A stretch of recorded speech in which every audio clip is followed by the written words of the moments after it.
You've been talking a lot about academic corruption, notably the plagiarism wars, I think, Right. is the term that you've been using. So let's start with this plagiarism thing, because basically it's being described as actually a weapon now that's going to be used by the right to attack the establishment. So tell me about this. You're laughing. I'm laughing because, well, first of all, if you didn't plagiarize, you have nothing to worry about. And for the record, I had my dissertation run, and it's clean.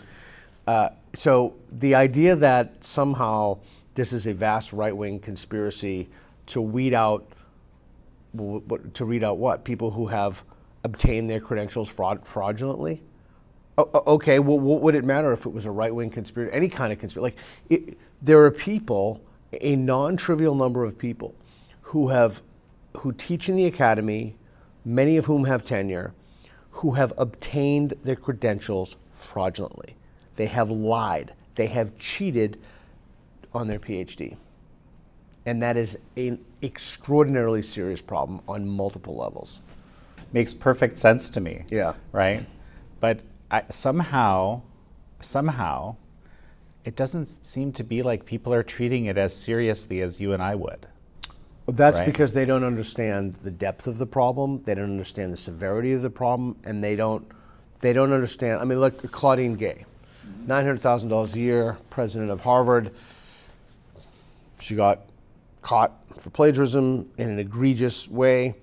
She kept her job for $900,000. She's no longer president, but she kept a $900,000 a year post at Harvard University. That's shocking.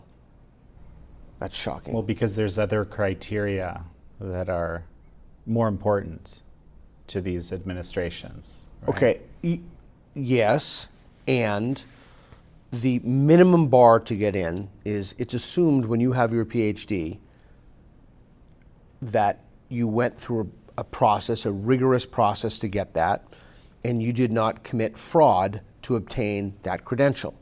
If you committed fraud to obtain that credential, then we can have a conversation about what should happen. It's a little bit off topic, should you lose your PhD? I mean, as a minimum, you should lose any academic appointment you have. I think that's a minimum. This is at arguably the most elite university in the world, almost definitely in the top 5 universities in the world.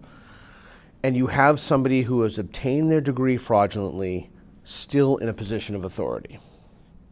Well, it's as you're, I think, suggesting, it undermines the whole system, but the whole system is already undermined. Correct. Right? You're right. It further undermines, it further delegitimizes a system that's already not legitimate. Don't hire college graduates, especially from the elite Ivies. I'll use the term woke, in the woke worldview, okay, everything is politics. Everything is a power play.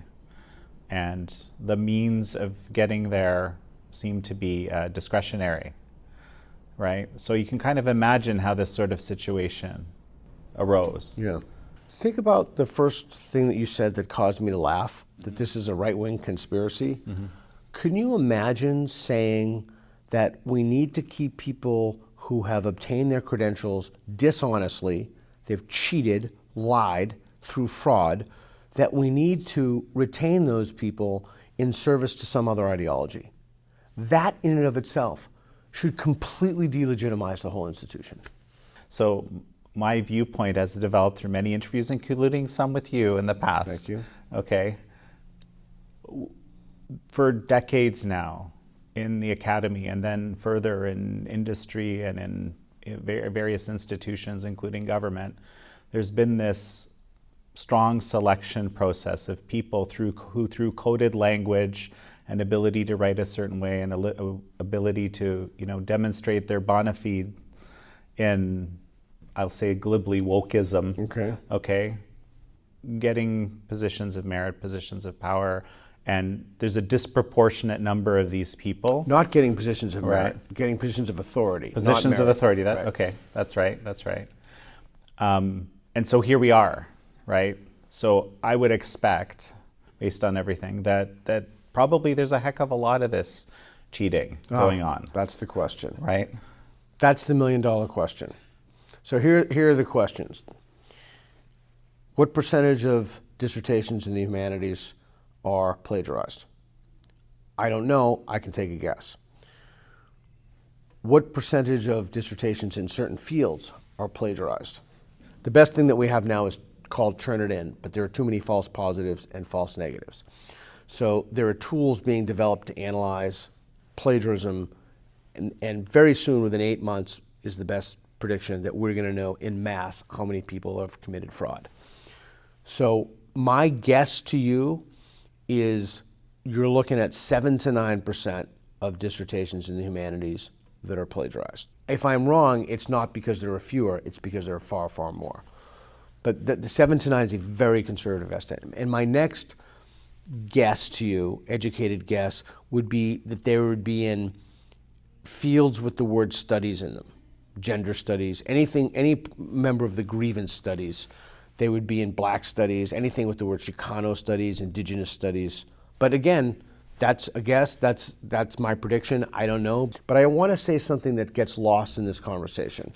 Because someone's saying, well, you know, maybe it wasn't intentional or there was a mistake. Okay. People who would say that tend to be younger. And the reason they would say that is because they're working on screens, they're moving text. Well, when Claudine Gay's dissertation, when I wrote my dissertation, you're talking about taking a book, copying from the book onto the computer. That's not merely pasting and copying text. There's a level of intentionality with that. So when I give the figure of 7 to 9%, I mean, could be independently adjudicated. We could bring someone in, they'd be like, wow, that is a clear instance of plagiarism, like Claudine Gay. And not, as Harvard tried to say, duplicative language. It's not, it's plagiarism, it's cheating. She cheated. You know, the other thing I have to, obviously, the sort of the elephant in the room here, I suppose, you know, when we talk about the grievance studies of error, so-called squared, you know, these, you, and just to remind our viewers, you know, you and 2 others submitting these false papers because you kind of cracked the code of what you thought could get published in these various blank studies journals, you know. Your ability to do that and figure out that there is a code was that these aren't actually genuine areas of scholarship in the first place. They're all fraudulent. So I'm really glad you said that because that's also lost in the discussion. I'm just going to use the figure 10%. It's not that just 10% of the people have cheated to obtain their credentials. It's that there are entire lines of literature that are fraudulent. So that's a deeper level of fraud.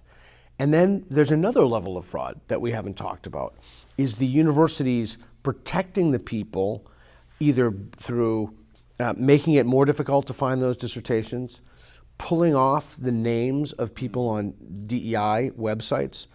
Now, do I know that's because they don't want them to search? No, I have no idea, but it's certainly a rather remarkable coincidence since the Claudine Gay scandal. I don't know that, I can't prove that, but causally it's extraordinarily suspicious. So the institution wanting to protect people who have committed fraud is another level of fraud. So that's like another story. So you have plagiarism as one, entire bodies of literature that are corrupt, institutions protecting people who cheated. There's no politic or polite way to say it, nor should there be.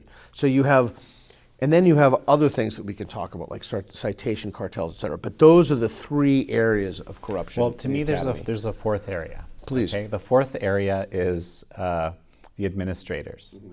Because in many, I think this is a trend in every single university, almost, right? Almost. Is that the number of these administrators has grown in some cases beyond the faculty. It's not, again, 100% clear what they administrate. However, they're very dedicated to maintaining the structure and the ideological structure that exists. That's correct. My observation. That's correct. Certainly been written about as somewhat. Correct. Right. So you know, I guess what I'm trying to say, it might not be the academics that are trying to do this. It might be this other group which has built an empire, so to 100%. Speak, and wants to keep the empire. No, right? That's absolutely correct. It is the administrative staff. It is DEI boards. The DEI board is kind of the engine, the weaponization of the ideological capture. So there's no question that that's true. So there are layers and layers of corruption.